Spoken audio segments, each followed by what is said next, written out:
O Evangelho prova ser de origem divina, porque ele anuncia o que a mente humana jamais poderia ter originado. As grandes verdades que o Evangelho proclama são em qualquer concorrência ou comparação com todos os sistemas de sabedoria humana.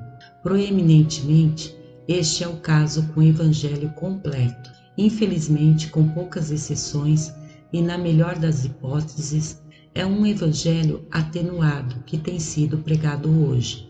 Pregações que deixam de fora os mais impressionantes, únicos e abençoados aspectos. Deixe as notícias gloriosas da redenção serem contadas em toda a sua simplicidade e ainda assim profundidade, com sua clareza e perspectiva bíblica. E aqueles que verdadeiramente recebem essas boas novas em seus corações reconhecem que não é exagero e nem extravagância designá-las como o glorioso Evangelho. Nada honra ou magnifica mais a Deus, nada alegra ou satisfaz tantos crentes.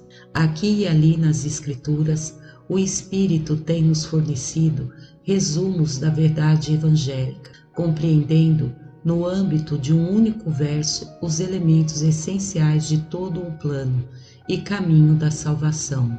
Lutero estava acostumado a chamar esses resumos de pequenos evangelhos, como esse que temos em 2 Coríntios 5:21. Aquele que não conheceu pecado, Deus o fez pecado por nós, para que nele fôssemos feitos justiça de Deus.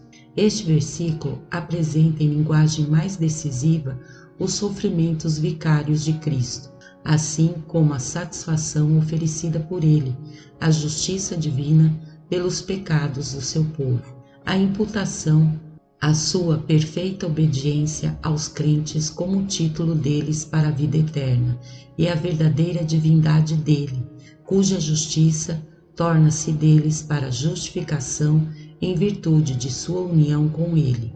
Estas grandes verdades não poderiam ser expressas mais clara e sucintamente. Aquele que não conheceu pecado, Deus o fez pecado por nós, para que nele fôssemos feitos justiça de Deus. Esta é uma das declarações mais profundas e abrangentes encontradas nas Escrituras sobre a expiação. Dentro deste verso está comprimido todo um tratado de teologia e, portanto, cada cláusula, cada palavra do verso se faz necessária uma separada e minuciosa consideração.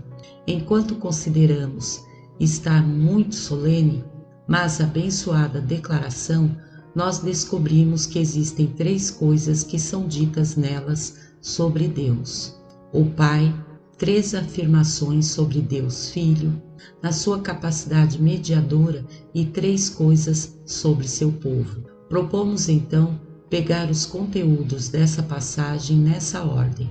Possa o coração de quem fala e de quem ouve ser divinamente preparado para refletir sobre o mesmo, pois algo mais do que perspicácia intelectual é necessária ao contemplar as coisas espirituais. As 3 coisas mencionadas sobre Deus Pai são sua elevada soberania, sua justiça inflexível e sua maravilhosa graça. Sua soberania é afirmada nas palavras: Deus o fez pecado por nós. Aí sua soberania aparece em 3 pontos. Primeiro, na pessoa que ele escolhe para essa extraordinária transação, que é o Filho. Ninguém além do Pai possui o direito e autoridade para designar o Filho para esta terrível tarefa. Apenas o Pai poderia apontá-lo para este trabalho. Como Deus homem, Cristo era servo de Deus e ordenando-o a realizar a tarefa de fazer a expiação pelos pecados. Nisso, Deus demonstra sua alta e absoluta soberania sobre todas as pessoas e criaturas. Não foi homem, anjo, serafim ou querubim. Apenas o próprio Filho foi designado. Em segundo, a soberania de Deus Pai aparece no singular arranjo legal ou constituição aqui aludido. Aquele que era sem pecado deve ser tratado como um pecador, e aqueles que são pecadores poderiam seguir livres do sofrimento merecido.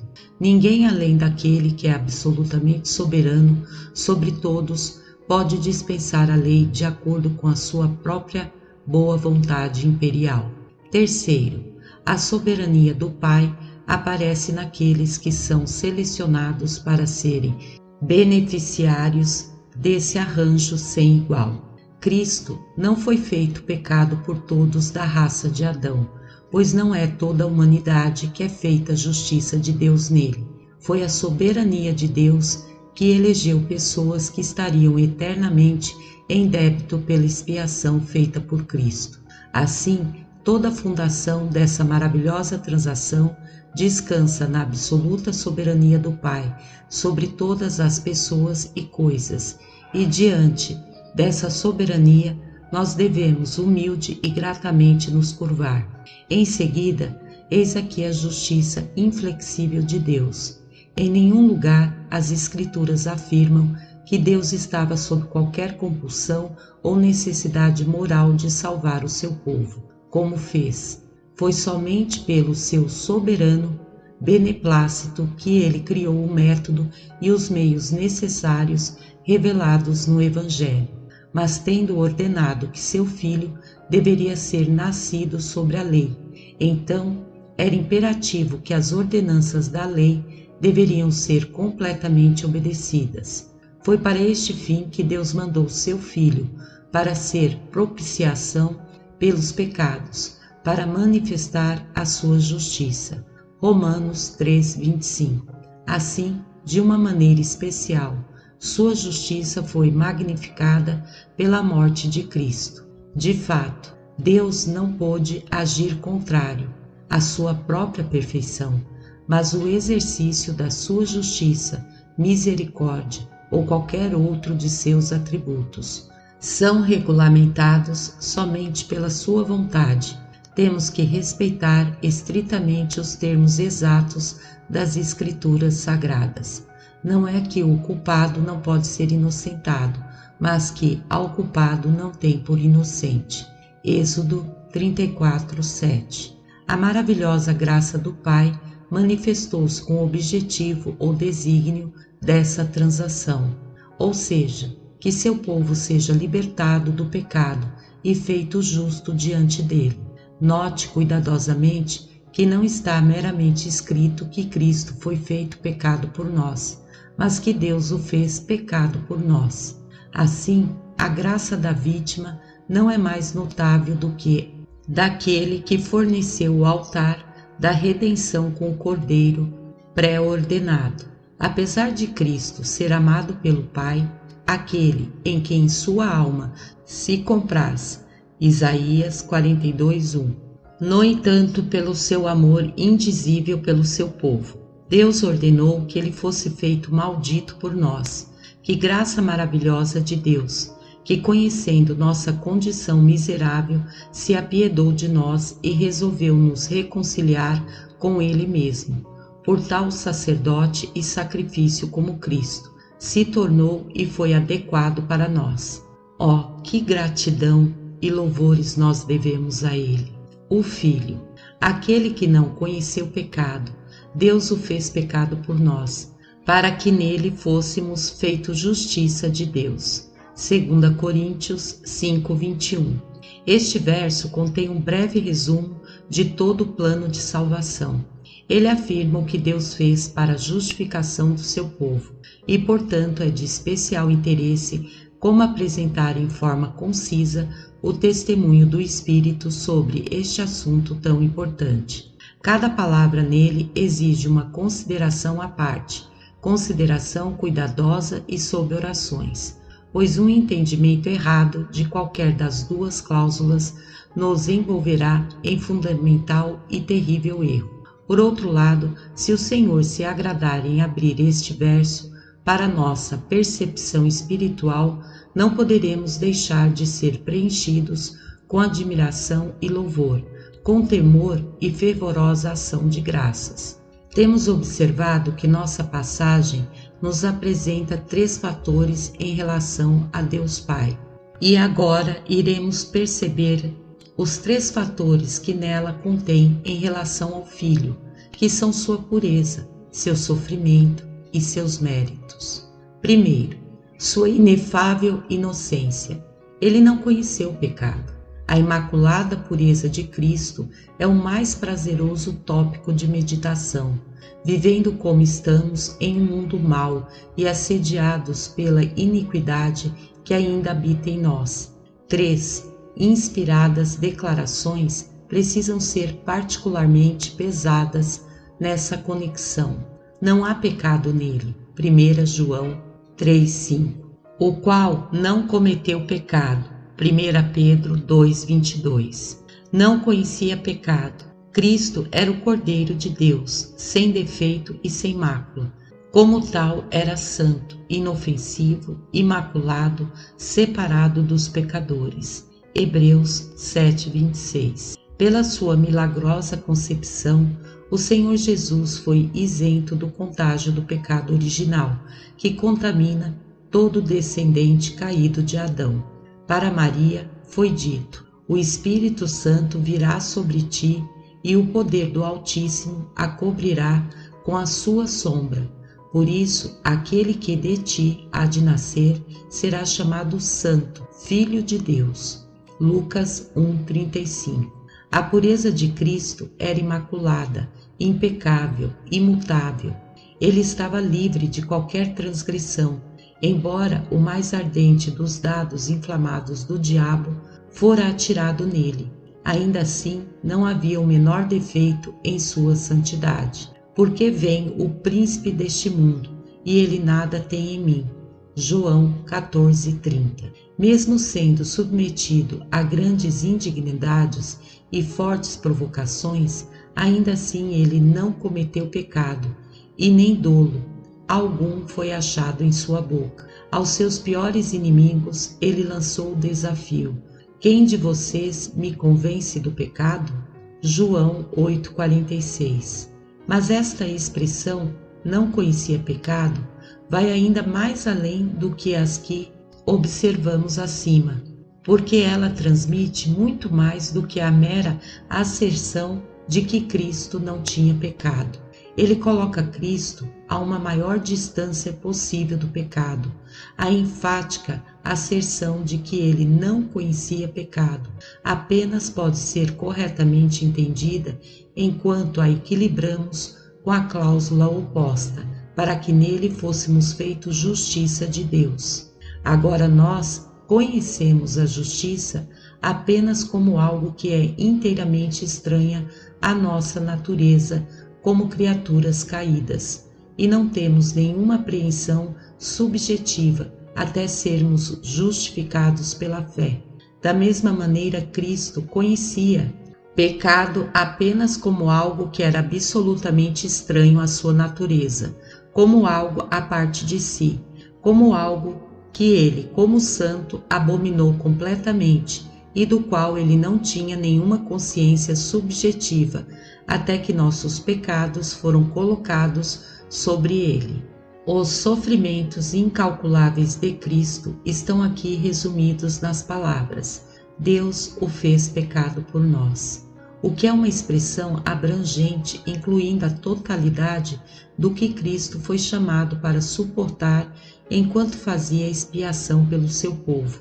Mas antes de examinar essa indescritivelmente solene palavra, deixe primeiro salientar que estar sem pecado era uma qualificação indispensável de Cristo para tornar-se nosso substituto, indistintamente prenunciado durante a lei cerimonial, onde apenas os animais que não tinham defeito poderiam ser usados para fins de sacrifício.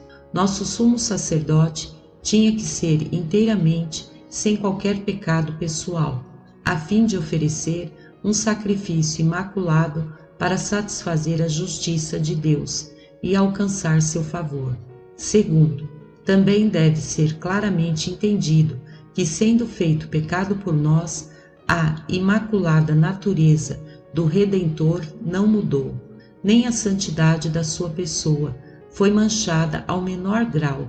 Ele não levou sobre si nem mancha e nem contaminação do pecado. Todas suas perfeições inigualáveis e glória permaneceram sem mancha. Deus o fez pecado por nós. Que incrível afirmação! E quão indescritivelmente solene!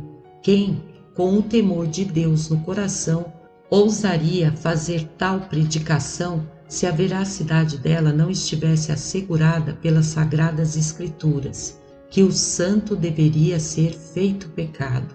Isso não quer dizer que Cristo foi feito pecado experimentalmente, mas sim judicialmente, não por transmissão, mas por imputação. A palavra grega que é aqui traduzida fez, poiou, é a encontrada na frase "Eu os farei pescadores de homens", Mateus 4,19, algo que eles não eram de forma natural. Em Marcos 3,14, a mesma palavra é traduzida, e ele ordenou 12 que deveriam estar com ele. Ocorre novamente em conexão com o Salvador. Deus fez esse mesmo Jesus, a quem vós crucificastes, Senhor e Cristo. Atos 2,36, que se refere não à sua natureza e condição, mas a seu status e posição. O uso da palavra poeio nas passagens acima nos ajuda a reunir a força dela em Deus o fez pecado por nós. Deus comandou e ordenou que seu Filho deveria ser feito pecado. Ele apontou que Cristo deveria ser constituído como tal. Mas o que significa Deus ter constituído Cristo pecado? Alguns dizem para ser oferta pelo pecado, outros dizem para suportar a penalidade pelo pecado. Mas nenhuma dessas explicações vai longe o suficiente. Não poderia ser feito um sacrifício expiatório, a menos e até que o pecado tivesse sido imputado, e punição necessariamente pressupõe culpa, porque o inocente não pode ser justificadamente penalizado. A chave que destranca este mistério é encontrada nas palavras: o Senhor fez cair sobre ele, o mediador, a iniquidade de todos nós, não de todos, mas de todos nós. A culpa de todos os pecados do povo de Deus foi levada à conta do Redentor e a lei tratou com ele de acordo. Aquele que não conheceu pecado, Deus o fez pecado por nós, para que nele fôssemos feitos justiça de Deus. 2 Coríntios 5:21.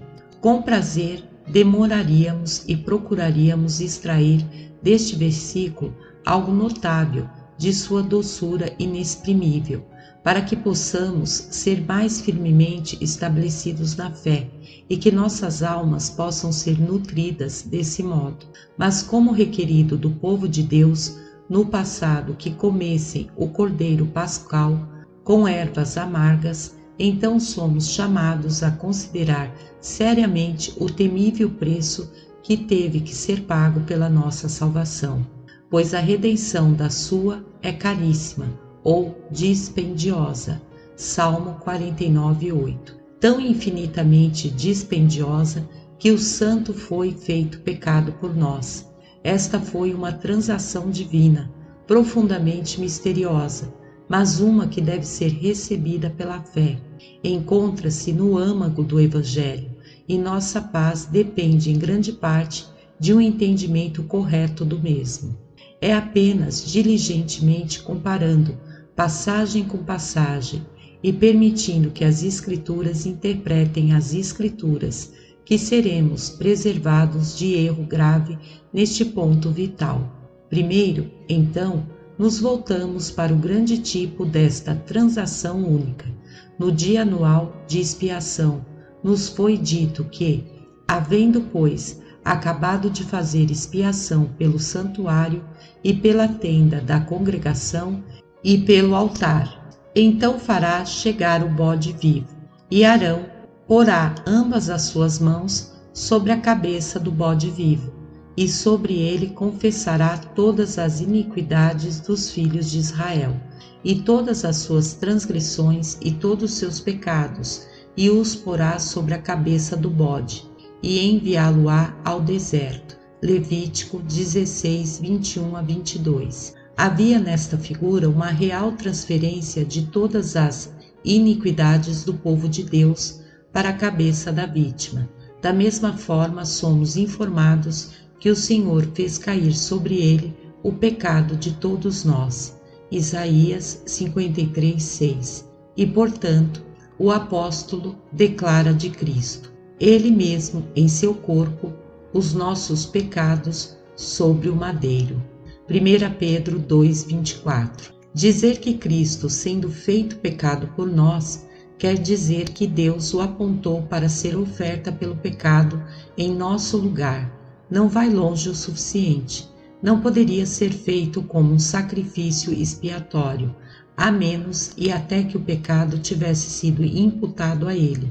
Observe a imposição de mãos do ofertante sobre a cabeça do animal antes de matá-lo em Levítico 1:4 e 4:4. Cristo não apenas suportou a penalidade que nossos pecados mereciam, mas até a culpa e a violação da lei foi cobrada dele. Como definitivamente nossos pecados foram feitos legalmente constituídos. Dele aparece sua própria confissão deles como seus, porque males sem número me têm rodeado. As minhas iniquidades me prenderam. Salmo 40, 12. Era ele próprio. Veja os versos 7 e 8, a identificação do locutor. Então, novamente ele declara: Tu, ó Deus, bem conheceres a minha estultice, e os meus pecados não te são encobertos. Salmo 69, 5. Dizer que Cristo, sendo feito pecado por nós, significa que o salário do pecado foi pago por ele, ou ele sofreu a penalidade pelas transgressões de seu povo. Também é uma inadequada e defeituosa definição, porque confunde um efeito com sua causa. Cristo não poderia ser punido por pecado a menos que ele houvesse ficado culpado perante a lei. Punição sempre pressupõe culpa, pessoal ou imputada. Cristo era culpado aos olhos da lei, porque ele tomou o lugar e agiu como fiador do seu povo pecador. O terrível peso da culpa acumulada de todas as iniquidades deles sendo colocado nele. O Senhor Jesus foi feito pecado por nós, ou seja, em nosso lugar, pois a ideia de substituição é necessariamente envolvida na própria natureza desta transação. A vítima imaculada tomou o lugar dos violadores da lei, e por isso ele deve morrer, porque ele foi feito pecado. Ele também foi feito maldição por nós. Gálatas 3,13, sendo este último o resultado do primeiro. Mas ainda que legalmente identificado conosco, o patrocinador e fiador não deve ser pessoalmente confundido conosco. Se nós consideramos Cristo pessoalmente como Emanuel ou oficialmente como substituto, ele sempre ocupou um lugar que pertencia somente a ele. O fato dele suportar os pecados do seu povo nunca o rebaixou moralmente, a condição pessoal deles, quando a temível culpa das nossas transgressões foi colocada nele, seu próprio espaço pessoal de separação. Hebreus 7:6. Ainda foi mantido por ele e reconhecido por Deus enquanto retido por ele. O céu foi aberto na cruz, e se por um lado, enquanto o fogo descia na pessoa sagrada do nosso substituto, por outro lado deve ser lembrado que a partir da cruz retornou ao céu, subindo como uma nuvem, a fragrância aceitável que encheu o santuário. Maravilhosamente isto foi trazido pelos dois lados. A gordura pela oferta do pecado era queimado sobre o altar para cheiro suave ao Senhor.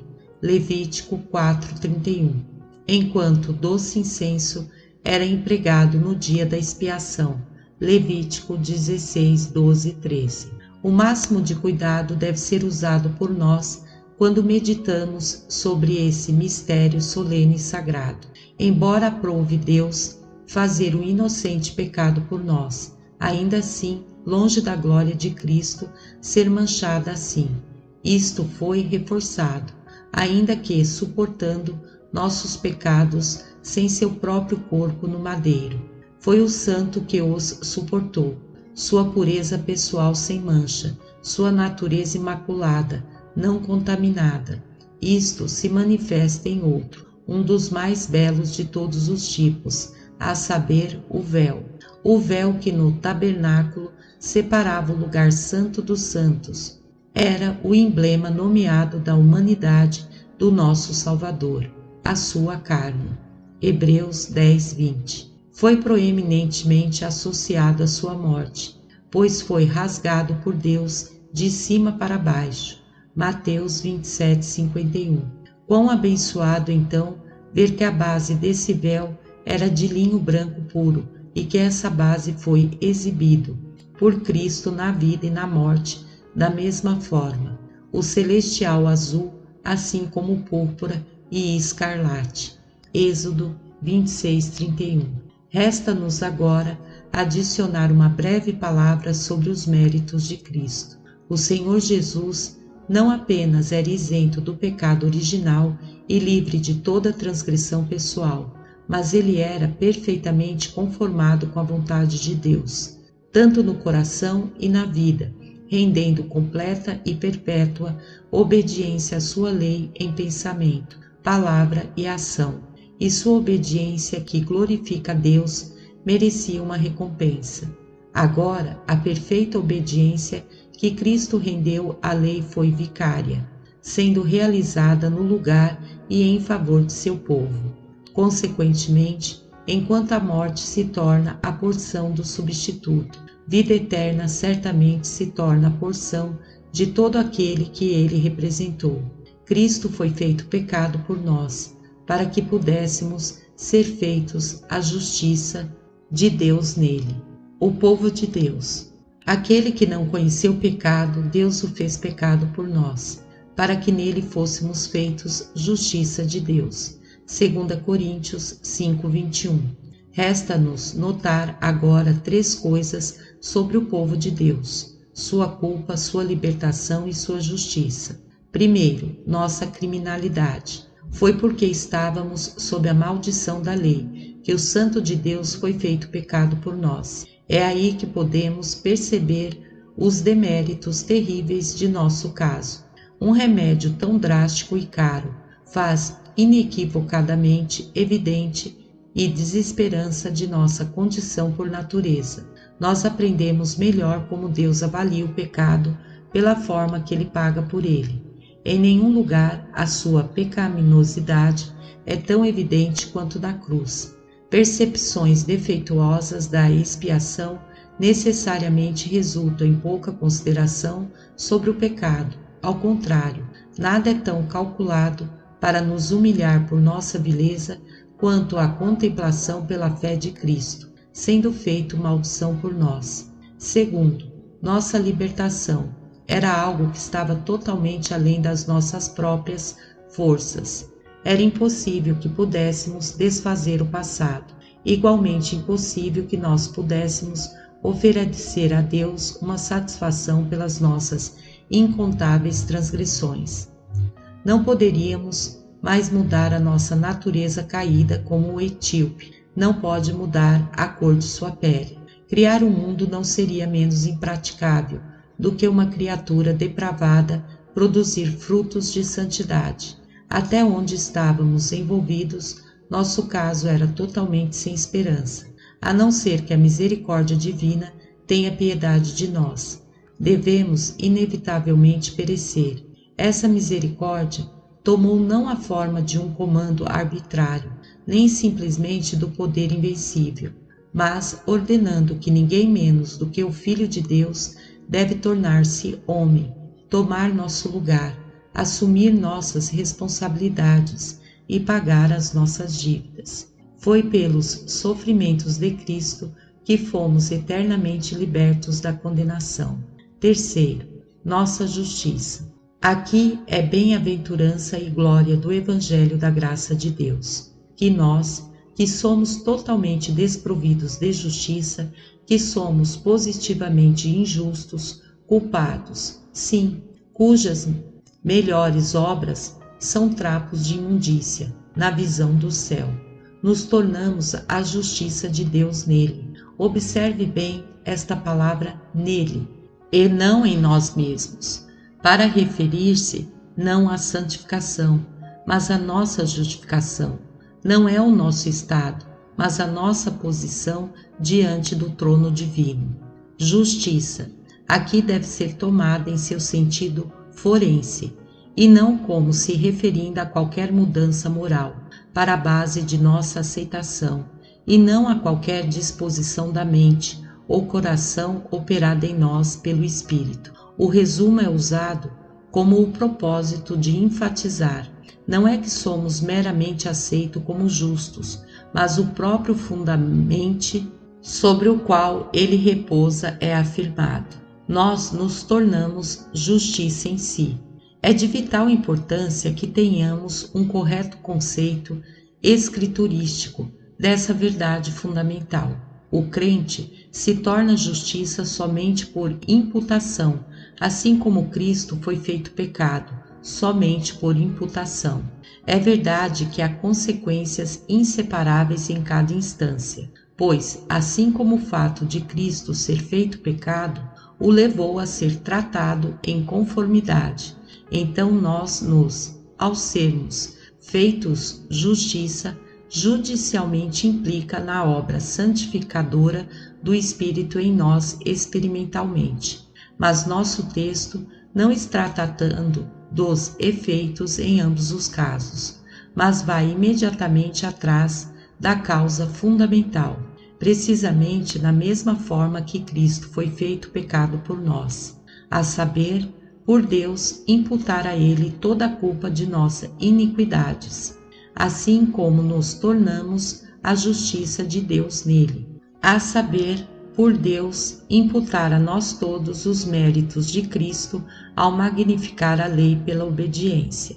A antítese é exata e instantânea, assim como a nossa culpa foi lançada em Cristo, então sua justiça é colocada em nossa conta, como a transferência da nossa culpa ao fiador implicou em ele sofrer a pena da mesma. Então a imputação da obediência de Cristo para nós nos credencia a sua recompensa, assim como não foi por causa de seus próprios atos criminosos que Cristo foi feito pecado. Também não é por qualquer conduta piedosa nossa que nos tornamos justiça perante o tribunal divino, assim como não foi por causa de qualquer mácula em sua natureza, ou qualquer pecado pessoal que Cristo foi tratado pela justiça divina, como transgressor. Também não é por qualquer santidade moldada em nós, que somos aceitos por Deus e pronunciados justo pela sua lei. É pela obediência de um, e não pelas obras de cada crente, que muitos são feitos, legalmente constituídos, justos. Romanos 5,19. Vamos chamar atenção para uma passagem paralela. Mas ele foi ferido pelas nossas transgressões, ele foi moído pelas nossas iniquidades. O castigo que nos traz a paz estava sobre ele, e pelas suas pisaduras fomos sarados. Isaías 53:5. Assim, nós vemos quão prestativamente a Escritura explica a Escritura. Ponderando cuidadosamente os termos desta profecia, nos é fornecido uma interpretação segura do nosso texto. Primeiro, o fato de que o sofrimento vicário do nosso Salvador é afirmado, aqueles sofrimentos sendo infligidos nele por causa de nossas transgressões. Segundo, a explicação dessa transação solene é dada. A punição caiu sobre nosso Redentor por causa da culpa dos pecados do seu povo. Terceiro, o resultado abençoado dessa transação é declarado. Ele sendo ferido garante a nossa cura. As pisaduras eram todas devidas a nós por causa das nossas transgressões, mas, porque nossas iniquidades foram imputadas a Cristo, o castigo foi colocado sobre ele, e portanto a cura vem a ser nossa. A grande verdade afirmada em nosso texto é a troca de lugares. É a dupla troca de lugares no que diz respeito ao pecado e à justiça individualmente, e às contraimputações do mesmo. Isso é estabelecido por uma antítese, que plenamente ilustrado seria: ele fez aquele que não conheceu o pecado, Deus o fez pecado por nós, para que nós, que não conhecemos justiça, fôssemos feitos a justiça de Deus nele. Mas tem uma palavra de onde partiu o paralelo, embora na tradução em português está escondida. Deus fez, constituiu Cristo pecado por nós. Mas isso não é dito na cláusula de contraponto, para que fôssemos feitos justiça de Deus. Uma palavra grega completamente diferente é usada e seria melhor traduzida como para que pudéssemos nos tornar justiça de Deus nele. E por quê? Porque essa justiça é apenas para todo aquele que crê. Romanos 3:22. O preço foi pago quando Cristo morreu. Nossa posse real do mesmo é quando estávamos enxertados nele pela fé. Aqueles que não conheciam o pecado, Deus o fez pecado por nós, para que nele fôssemos feitos justiça de Deus. 2 Coríntios 5:21. Sinceramente confiamos que nossos ouvintes não sintam que nossas meditações estejam longas e cansativas quanto a este versículo. Esse conteúdo é tão completo, maravilhoso, tão abençoado, que poderia muito bem envolver nossa atenção de forma lucrativa por várias páginas, especialmente tendo em vista o fato de que a doutrina verdadeira é muito pouco pregada nestes dias de superficialidade. E mesmo quando o povo de Deus tem sido instruído nos fundamentos do Evangelho, ele não pode senão refrigerar e alegrar seus corações por serem lembrados de novo daquilo que é a admiração dos anjos. Nesta ocasião, propomos permanecer na expressão mais importante, o que é conotado por a justiça de Deus, que aqui estamos a ser feitos ou nos tornamos em Cristo. Para isto, uma tripla resposta pode ser dada. Primeiro, é uma justiça dada por Deus para aqueles que não têm nenhuma justiça própria, tendo perdido nossa justiça original, quando Adão pecou, e por isso caídos em condenação.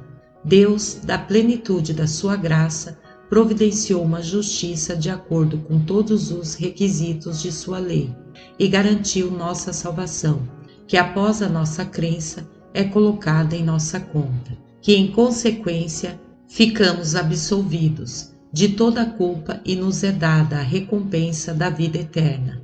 Esta justiça é uma que difere de todas as outras justiças que já foram ou podem ser realizadas.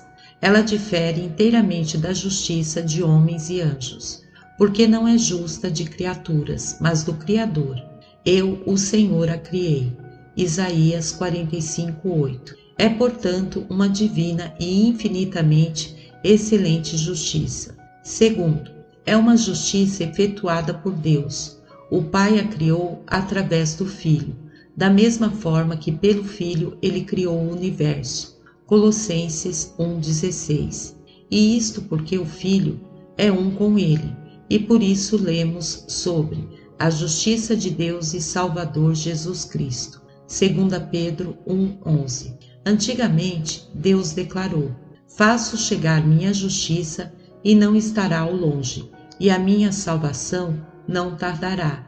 Isaías 46:13. Foi durante a vida dele na terra que esta justiça foi feita pelo Filho encarnado. Ela consiste naquela perfeita obediência à lei, tanto para seus preceitos como para sua penalidade, que foi rendida a ela pelo nosso Senhor Jesus Cristo, que é o Deus forte. Esta é a justiça eterna, que foi trazida.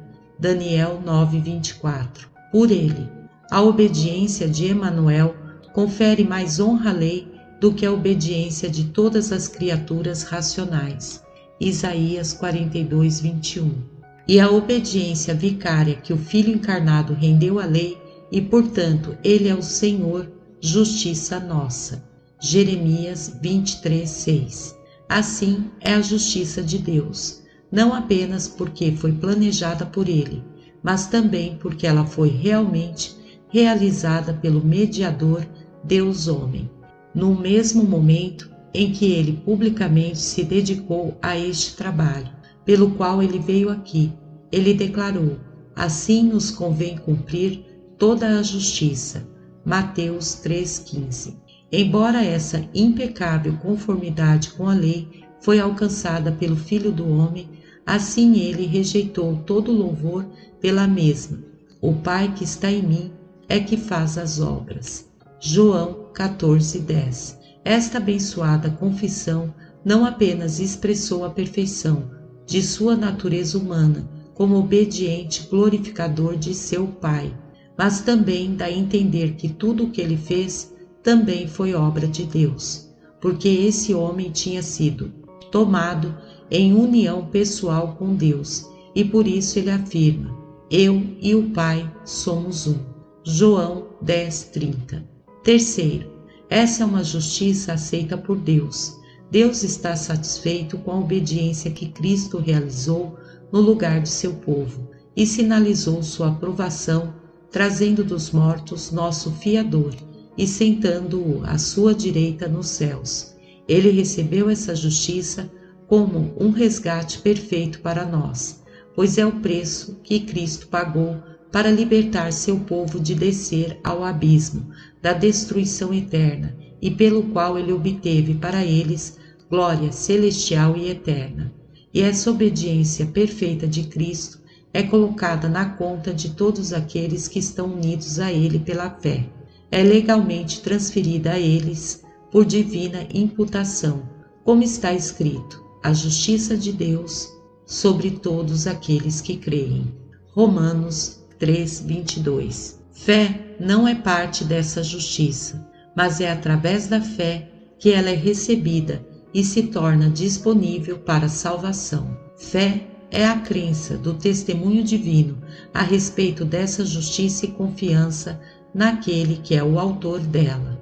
A fé percebe e reconhece a adequação e excelência da justiça de Cristo e cordialmente a receber, para que nele fôssemos feito justiça de Deus.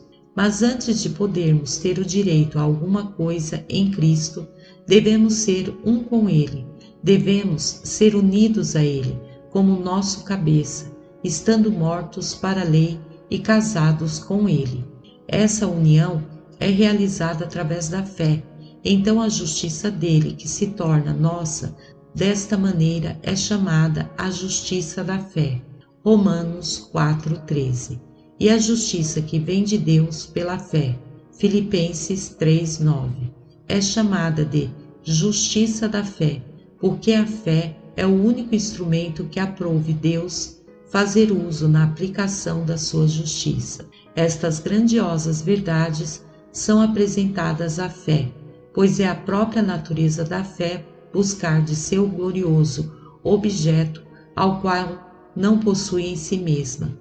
A doutrina da imputação vicária é algo que é inteiramente externo à experiência humana, originada daquele cujos pensamentos não são nossos pensamentos e cujos caminhos estão acima dos nossos, quanto os céus estão acima da terra. Esta justiça está sobre todos aqueles que creem. Romanos 3:22. Não é posta neles como sua santificação é moldada na alma pelo Espírito, mas colocada sobre eles como um manto. Eu me regozijo muito no Senhor. A minha alma se alegrará no meu Deus, porque me vestiu com as vestes da salvação, cobriu-me com um manto de justiça. Isaías 61:10. É o vestuário impecável que é dado pelo Senhor Jesus para aqueles que ouvem a sua voz, que eles possam vestir e a vergonha da nudez das almas deles não apareça. Apocalipse 3,17. É o linho fino, limpo e branco, com que a noiva, a esposa do Cordeiro, é vestida, porque o linho fino é a justiça dos santos. Apocalipse 19:8. Assim Jesus Cristo, o qual para nós foi feito por Deus justiça, 1 Coríntios 1:30. Sua justiça se torna deles, como os nossos pecados são colocados sobre ele. Assim, a sua obediência é colocada sobre nós. Não é uma justiça moldada por nós, mas dada e posta sobre nós. Aqui está então a grande boa nova, o glorioso Evangelho, que somos feitos justiça em Cristo. A sabedoria carnal não pode apreendê-lo, mas a fé se aproxima e se alegra com isso.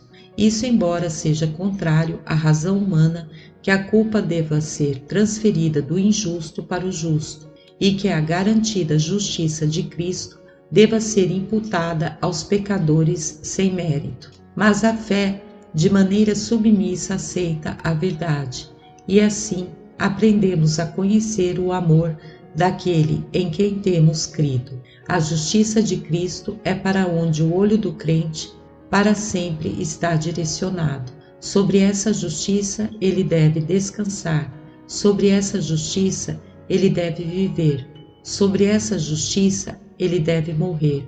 Nesta justiça ele deve aparecer diante do tribunal.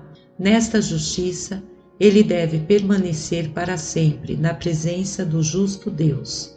Bem, então podemos exclamar com o salmista: a minha boca manifestará a tua justiça e a tua salvação todo dia. Sairei na força do Senhor Deus, farei menção da tua justiça, e só dela. Salmo 71, 15, 16.